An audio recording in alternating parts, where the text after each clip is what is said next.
Bonjour à tous, bienvenue sur cette nouvelle vidéo. Aujourd'hui, je vais vous donner quelques conseils pour bien choisir une carte graphique sur Internet. Pour cette vidéo, je me rends sur le site de Top Achat pour choisir cette carte graphique. Alors, ce n'est pas une vidéo sponsorisée, je tiens à le préciser. C'est juste que c'est un site sur lequel j'ai l'habitude d'aller et que je trouve plutôt bien fait et les prix sont très corrects. On va commencer par mettre des filtres pour pouvoir choisir la carte graphique. Donc, on va regarder au niveau des marques. Aorus, ASRock, Asus, ça je veux. EVGA, c'est pas mal. Gainward, c'est pas mal aussi. Gigabyte aussi. KFA2, c'est un peu moins cher. C'est des bonnes cartes, mais c'est un peu moins cher, donc la qualité est un peu moins bonne. MSI, très bonne carte. PNY, pareil, ça reste des cartes très correctes. Saphir, ça marche très bien aussi. Ce sont des très bonnes cartes. Zotac aussi. Toutes les cartes que je vais sélectionner dans cette liste sont des cartes que je recommande la plupart du temps. Les autres, je vous dirais, mais je ne les conseille pas la plupart du temps. Alors, la 10-30, ça peut aller pour faire des petits jeux, vraiment des petits jeux dans des petites résolutions. C'est pas une carte que je recommande, je la mets quand même parce que ça peut être intéressant au niveau des prix. La GT 710, je ne la conseille pas. La 730 non plus. La 1050 Ti, très bonne carte. La 1650, c'est très correct. 1650 Super, très bonne carte. 1660, très bonne carte également. 1660 Super aussi. 1660 Ti également. RTX 2060, excellente carte. La Super également. La 2070 également. Donc là, les prix vont s'envoler, mais bon, c'est pas grave, on va tout cocher quand même. Les 3090, ça sert à rien. C'est des cartes qui viennent de sortir et qui sont juste hors de prix. Donc pour l'instant, on va laisser tomber. Les RX 550, ce sont des très bonnes cartes milieu de gamme, entre l'entrée de gamme et le milieu de gamme. La XT, pareil. La 5600 XT, très très bonne carte. La RX 570, très bonne carte également. La 5700, on va cocher. 5700 XT également. Et la 580, je vois pas l'intérêt. C'est une vieille carte. Non. Donc vous avez un filtre qui est plutôt intéressant ici. Il vous met que certains modèles sont plus orientés gaming, d'autres plus pour le multimédia. Donc ça c'est plutôt pas mal. Je vous conseille de sélectionner les 4. Comme ça vous aurez vraiment tous les choix possibles. Au niveau de la mémoire vidéo, je vous conseille aujourd'hui en 2020 de mettre minimum 4 Go de mémoire vidéo. 24, on va peut-être pas aller jusque là. On va monter jusqu'à, allez, 10. Mais bon, je pense qu'à partir de 10 Go, les cartes deviennent clairement hors de prix. Overclocké d'usine, on va mettre oui et non parce que ça peut avoir des avantages au niveau puissance, mais ça a un inconvénient au niveau prix. Généralement, les cartes qui sont overclockées d'usine sont toujours légèrement plus chères que celles qui ne le sont pas. Le refroidissement actif, passif, ça peut marcher aussi sur certaines cartes qui sont plus dédiées à la bureautique et au multimédia. Et le semi-passif, ça permet de mélanger les deux. La backplate, ça, on s'en fout un peu. Moi, c'est pas quelque chose qui m'intéresse plus que ça. On va la mettre également, mais c'est pas ce qu'il y a de plus intéressant. C'est juste esthétique. Ça permet également de renforcer un peu la carte quand même. Si la carte, au-delà d'une certaine puissance, est un peu plus lourde, donc ça permet de renforcer un peu plus la carte. Le type de mémoire, alors aujourd'hui on est en 2020, donc le minimum c'est la GDDR5, ensuite GDDR6 et la GDDR6X. Mais bon là on vient sur les cartes qui sont très haut de gamme, donc on verra. Compatible VR, ça ce sera à vous de choisir. Moi j'en ai pas l'utilité, donc moi je mets non. Après on peut mettre oui. En dessous d'un certain prix, plus précisément, certaines cartes ne sont pas compatibles avec la VR. En ce qui concerne le budget, ça va dépendre de chacun évidemment. Moi, je préconise toujours de prendre au minimum pour pouvoir avoir une carte qui est quand même utilisable dans de bonnes conditions, que ce soit le multimédia ou dans les jeux, mettre minimum 75 euros à peu près et monter. Alors là, ce sera pour les très gros jeux, hein, sur environ 500 euros grand maximum. Ça sert à rien de mettre plus. 500 euros, c'est déjà une excellente carte. vous verrez qu'il y a des choix qui sont vraiment très très bons et que, arrivé à ce niveau de prix, vous en aurez vraiment pour votre argent.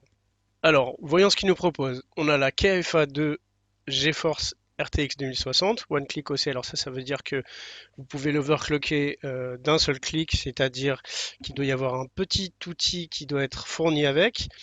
Alors vous pouvez voir ici les photos de la carte. Alors c'est une bonne marque, un KFA2, c'est juste que ce qui m'embête un peu, c'est que c'est une carte qui est généralement tout en plastique et bah, le plastique malheureusement ça ne vieillit pas très bien. Donc après le prix est très correct, hein, c'est vraiment des prix vraiment excellents, 329,99, surtout pour une carte que vous pouvez apparemment overclocker très facilement. Ne vous fiez pas trop aux avis. Généralement, donc là ça va, les avis sont plutôt bons, mais il peut y avoir des gens qui mettent des avis très mauvais et la carte est très bonne, donc ça ne veut rien dire. Ne vous fiez pas qu'à ça. On va aller jeter un œil à la fiche technique. Donc c'est la dernière architecture Turing des cartes Nvidia. Donc RTX pour le ray tracing, hein. Le RTX, ça veut dire qu'il y a le ray tracing sur cette génération de cartes. Donc le 60, ça signifie que c'est l'entrée de gamme pour la gamme RTX, donc pour la gamme qui a le ray tracing. Au-dessus, on va avoir la RTX 2070 et au-dessus encore le très haut de gamme, la RTX 2080. Alors c'est une carte en génération Turing avec le PCI Express 3.0. Elle a 6 Go de GDDR6, donc ça c'est vraiment très bien. Ici, vous avez la fréquence de base de la carte, la fréquence boost dès que la carte se met à monter un peu en puissance. Et ici, on a la puissance après avec l'overclocking qui apparemment est accessible avec un utilitaire qui est fourni dans la boîte. Vous avez donc, au niveau des sorties du DisplayPort 1.4, de l'HDMI 2.0B et du DVI en Dual Link.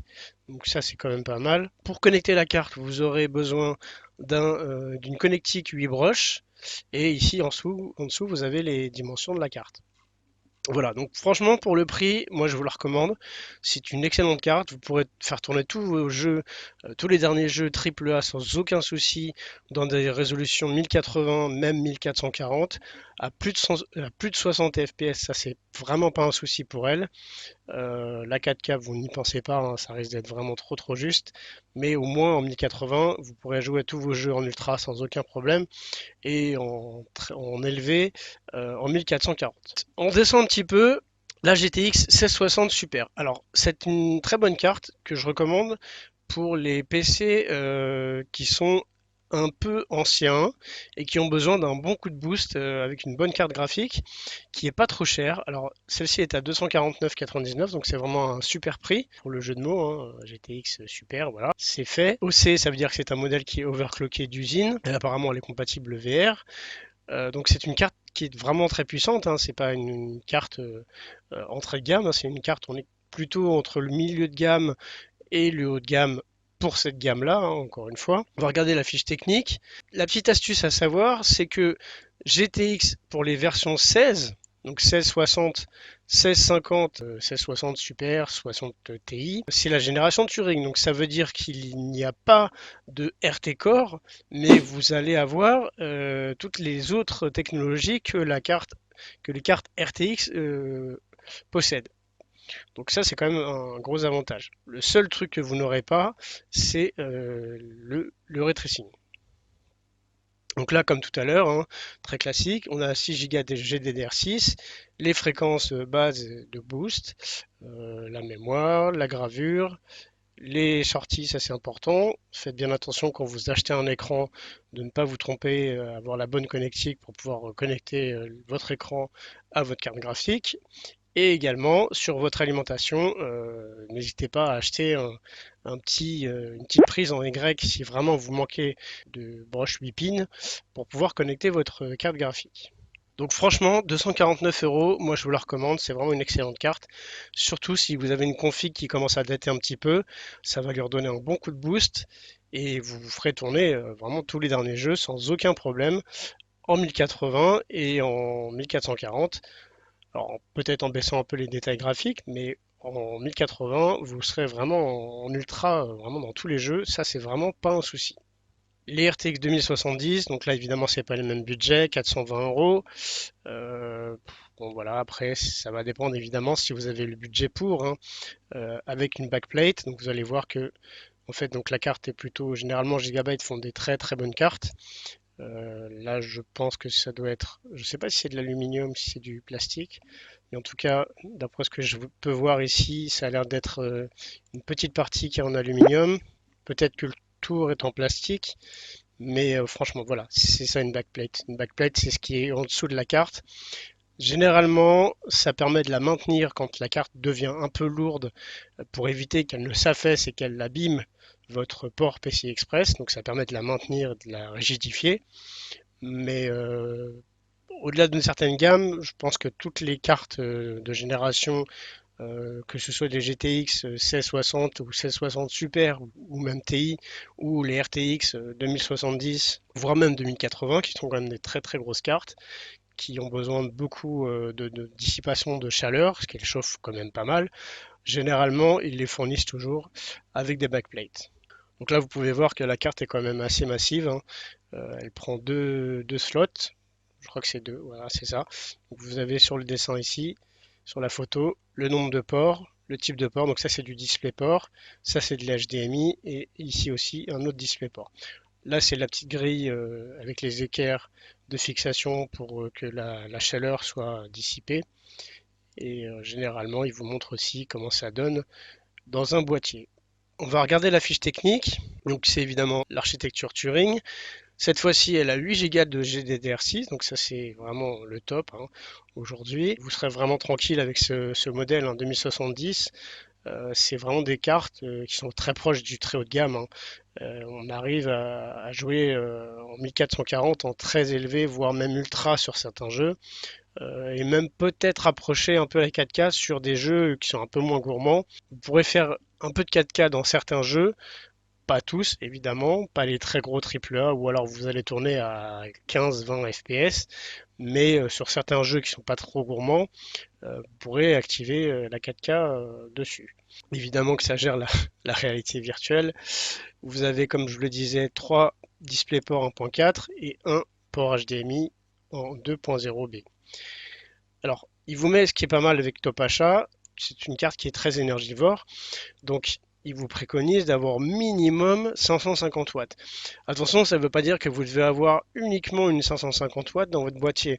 Ça veut dire que cette carte, pour l'alimenter, sachant que vous allez alimenter votre processeur, certainement un ou plusieurs disques durs, vous aurez besoin d'au moins 550 watts. Moi, je recommande plutôt de mettre au moins 650 watts, vous rajoutez 100 watts de plus, avec tout ce que je viens de vous dire, le fait que vous ayez des SSD, des disques durs, que ça alimente votre processeur, ça va dépendre évidemment du processeur que vous avez. Si c'est un i9, si c'est un i7 ou si c'est un i3, vous n'aurez pas besoin de la même puissance. Donc ça, faites très attention, renseignez-vous bien sur Internet ou dans les magasins avant d'acheter ce type de carte, pour vraiment ne pas vous tromper quand vous choisirez une alimentation, qu'elle soit bien adaptée, parce que si l'alimentation est sous-dimensionnée, bah, soit votre carte ne va pas s'allumer, soit vous allez la démarrer, mais au moindre jeu qui va être très gourmand, bah, la carte va se couper, ça risque de faire sauter votre PC. Donc ça, franchement, faites vraiment très attention quand vous choisissez votre alimentation, surtout si vous prenez une carte de type 2070, qui sont quand même assez énergivores. On va jeter un œil maintenant du côté des cartes AMD. Donc MSI, excellente marque, vraiment, vraiment très très bonne marque. La RX 5600 XT, c'est l'équivalent d'une RTX 2060. Alors sans le ray tracing, encore une fois, vous n'aurez pas le ray tracing, mais au niveau performance, vous pourrez vraiment faire tous les jeux aujourd'hui qui existent en AAA sans aucun souci, en 1080 en ultra et en 1440 avec des détails plutôt élevés. Donc ça, franchement, c'est vraiment une très bonne carte, c'est le top. Et surtout qu'elle est à peu près dans la même gamme de prix, hein, on est à 300 euros, qu'une RTX 2060. Encore une fois, ce que je vous ai dit, la seule chose que vous n'aurez pas, c'est le ray tracing. Alors, ce sont les dernières générations de cartes qui sont gravées en 7 nanomètres, donc ça veut dire qu'elles vont chauffer un peu moins, qu'elles vont consommer moins également. Donc, ce qui est plutôt pas mal Si vous avez un boîtier qui est un peu plus étriqué, un peu plus petit, vous aurez également une consommation qui est plus maîtrisée. Donc ça, c'est pas mal. On va regarder ensemble ce qu'ils préconisent au niveau de la consommation. Alors, ces cartes sont préconisées pour pouvoir être utilisées sur des cartes mères qui sont en interface PCI Express 4.0. Ça, c'est quand même pas mal. Ça permet d'être future-proof. Alors, ils préconisent une 500 watts. Pareil, moi, je préconise toujours 100 watts de plus pour vraiment être tranquille. 100 à 150 watts de plus. Évidemment, ça va dépendre encore une fois de ce que vous avez dans votre PC. Si vous avez un i9, si vous avez un i7, un i5, un i3, si vous avez un Ryzen 3, 5, 7 ou 9, les processeurs ne vont pas consommer de la même manière. Donc faites très attention, renseignez-vous bien encore une fois à ce niveau-là. On va regarder la GTX 1650, super. Alors c'est une très bonne carte dans la mesure où vous avez un petit budget et vous ne souhaitez pas faire des très gros jeux dans des résolutions très élevées. Il faudra se cantonner à du 1080 avec des détails allant jusqu'à élevé, peut-être ultra sur certains jeux, hein, pas tous évidemment, mais c'est une bonne carte. Franchement, c'est une bonne carte pour le 1080. Encore une fois, à 200 euros. Franchement, je pense que c'est clairement un très bon prix. Ça vaut le coup, hein. Franchement, ces cartes-là valent le coup. Si vous avez des petites configs, n'achetez pas un i9 avec une petite carte comme ça sert à rien. Enfin, clairement, c'est plus pour des processeurs genre des petits i3 ou des petits i5 avec 2 ou 4 cœurs. Ça sera largement suffisant, ça sert à rien de mettre des fortunes. C'est des cartes qui font tourner des jeux dans de très bonnes conditions, tant que vous restez dans du 1080. Voilà. Après, ça reste une carte à 200 euros, hein. Faut pas non plus euh, que vous pensiez que vous alliez faire du 1440, c'est juste pas possible. On est redescendu un peu au niveau de la taille de la quantité de mémoire sur cette carte. On est à 4 Go de GDDR6. Alors pour moi aujourd'hui en 2020, hein, ça reste vraiment le minimum. 2 Go, c'est vraiment trop juste, sauf si vous faites des petits jeux vraiment pas gourmands dans des définitions 720 ou 640 avec des détails très élevés, mais je vois pas l'intérêt, autant rester sur du 1080. Du coup, vous pourrez vraiment profiter du 1080 avec des détails élevés, moi entre moyen et élevé sur ce type de carte, avec 4 Go. Donc on va retourner chez AMD, alors on va regarder cette Radeon RX 5700 XT Pulse, de jeux offerts, bon ça c'est plutôt pas mal, ça vous permettra de tester directement.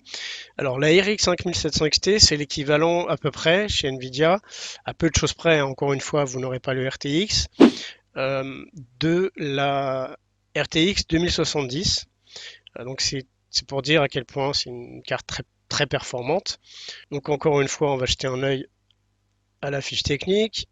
Donc vous avez comme d'habitude les fréquences, la gravure en 7 nanomètres. On est à 8 Go de GDDR6, donc ça c'est vraiment très bien.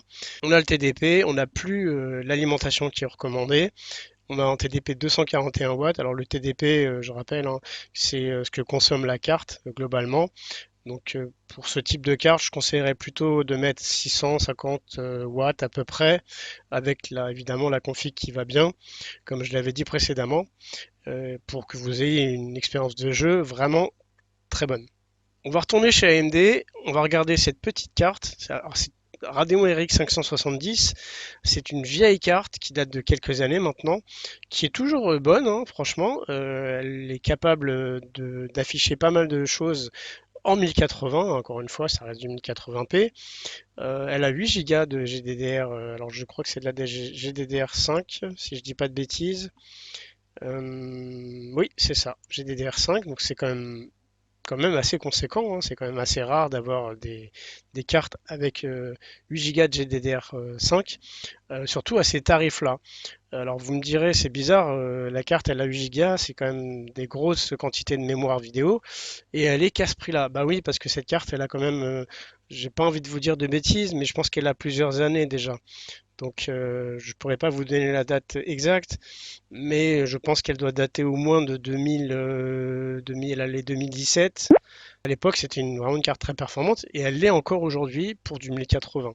Donc ça, franchement, sans vous ruiner, vous pouvez tout à fait investir dans une petite config et mettre cette carte-là et vous pourrez faire des jeux vraiment dans de très bonnes conditions, sans aucun souci. Vous pourrez jouer en 1080p dans vraiment beaucoup de jeux, même qui sont encore d'actualité aujourd'hui. On va retourner chez Nvidia, on va regarder cette petite GeForce GTX 1050 Ti, version overclockée d'usine. Et moi, franchement, cette carte-là, j'en ai une, je m'en sers tout le temps. Et vraiment, je l'adore. Alors, c'est une carte qui a quelques temps maintenant, elle doit dater de 2018 ou 2017, je sais plus exactement, je pense que c'est plus 2018. Mais franchement, moi, cette carte-là, elle m'a vraiment bluffé. Pour ce prix-là, bah franchement, elle fait tourner tous mes jeux en 1080p, en élevé, en ultra sur certains, en moyen sur d'autres. Alors, ne mettez pas dans une machine à, je sais pas, à 2000 euros, je vois pas du tout l'intérêt. Mettez-la dans une petite config, ça tournera très bien sur certains jeux en 1080 avec des détails très élevés. Franchement, elle a 4 Go de RAM. Pour vous dire à quel point elle tourne bien, je vous donne un exemple. Sur Doom Eternal, par exemple, je tourne à 50, je crois que c'est plus de 50 FPS en élevé. Donc franchement, bon après le jeu est très bien optimisé, mais c'est pour dire à quel point un jeu de 2019 tourne vraiment très bien sur ce type de carte. Si vous voulez pas vous ruiner, achetez ce type de carte. Comme je le disais sur la RX 570 en version 8 Go, qui est encore plus performante que celle-ci et qui est un peu moins chère en plus, elle était à 189 euros. Ça fait vraiment plaisir d'avoir des cartes qui sont encore aussi bonnes aujourd'hui, qui datent de 2-3 ans, même peut-être 4. Et franchement, bah, je vous la recommande vraiment, mais sans aucun problème. Merci d'avoir regardé cette vidéo, j'espère qu'elle vous a plu, j'espère aussi qu'elle vous a intéressé, qu'elle vous aidera dans vos futurs achats de cartes graphiques. N'hésitez pas à liker si vous avez aimé cette vidéo, ça m'aide beaucoup et ça récompense mon travail. Abonnez-vous si ce n'est pas déjà fait et je vous dis à très bientôt. Salut!